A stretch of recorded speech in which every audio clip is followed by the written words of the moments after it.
Cabin chaos goes viral. Last weekend, my friends and I decided to escape the city for some peace and quiet at a remote cabin in the woods. We were all set for a relaxing time with nothing but the sounds of nature to accompany our card games and questionable cooking skills.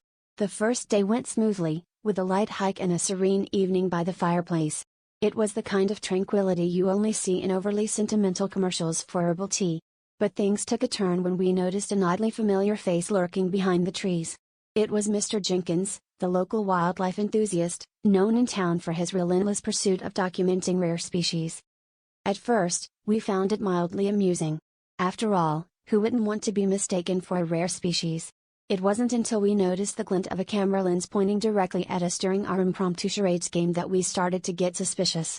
Mr. Jenkins, with his wide-brimmed hat and binoculars, was flanked by a small camera crew, whispering excitedly as if they had just stumbled upon the discovery of the century. We waved, trying to communicate that we were just regular city folks with an affinity for bad dancing, but it only seemed to fuel their enthusiasm. The situation escalated when Mr. Jenkins loudly declared, "Behold the mating dance of the rare Rabanus Goofballs."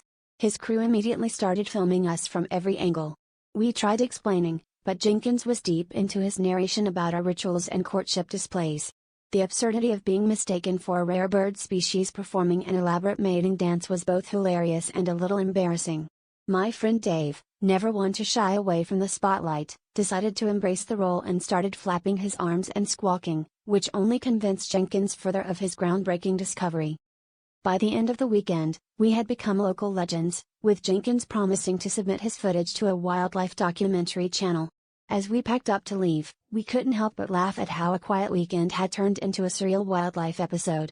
Driving away, Dave, still basking in his newfound fame, turned to us and said, "Well, at least we're finally going viral. Though I always thought it would be for our karaoke skills, not our bird-brained antics."